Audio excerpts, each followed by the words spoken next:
વિરામ બાદ આપનું સ્વાગત છે. Welcome back. પાટણ નગરપાલિકાના 11 વોર્ડની 44 બેઠકો માટે આગામી તારીખ 26 એપ્રિલના રોજ યોજાનાર ચૂંટણી અનુલક્ષીને ફોર્મ પરત ખેંચવાની પ્રક્રિયા પૂર્ણ થતાં હવે ચૂંટણી ચિત્ર સ્પષ્ટ બન્યું છે. ત્યારે નગરપાલિકા ચૂંટણીના રણસંગ્રામમાં કુલ 114 મહારથીઓ વચ્ચે ચૂંટણી જંગ જામશે.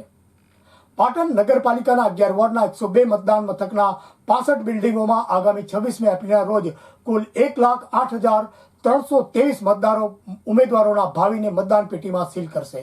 ત્યારે ફોર્મ પરત ખેંચવાના અંતિમ દિવસે નગરપાલિકાના 11 વોર્ડનું ચૂંટણી ચિત્ર સ્પષ્ટ થઈ ગયું છે.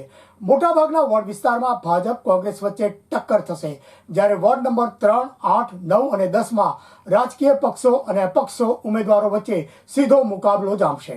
આ વોર્ડમાં અપક્ષ ઉમેદવારો પણ મજબૂત હોવાને કારણે ભાજપ અને કોંગ્રેસને ભારે મથામણ કરવી પડશે, જેથી આ વોર્ડમાં અપક્ષોનો દબદબો રહેશે. નોંધનીય છે કે પાટણ નગરપાલિકાના 11 વોર્ડની કુલ 44 બેઠકો માટે અગાઉ 137 ઉમેદવારોએ ફોર્મ ભર્યા હતા. ફોર્મ ચકાસણી દરમિયાન 19 ઉમેદવારી પત્રો ટેકનિકલ કારણોસર અમાન્ય ઠર્યા હતા, જ્યારે ફોર્મ પરત ખેંચવાની અંતિમ તારીખે વોર્ડ નંબર 1ના એક અપક્ષ ઉમેદવારે પોતાનું ફોર્મ પરત ખેંચતા 114 ઉમેદવારો ચૂંટણી જંગમાં રહ્યા છે, જેમાં ભાજપ કોંગ્રેસના 44 ઉમેદવારો અને આમ આદમી પાર્ટીના 17 ઉમેદવારો અને અપક્ષના 9 ઉમેદવારોનો સમાવેશ થાય છે.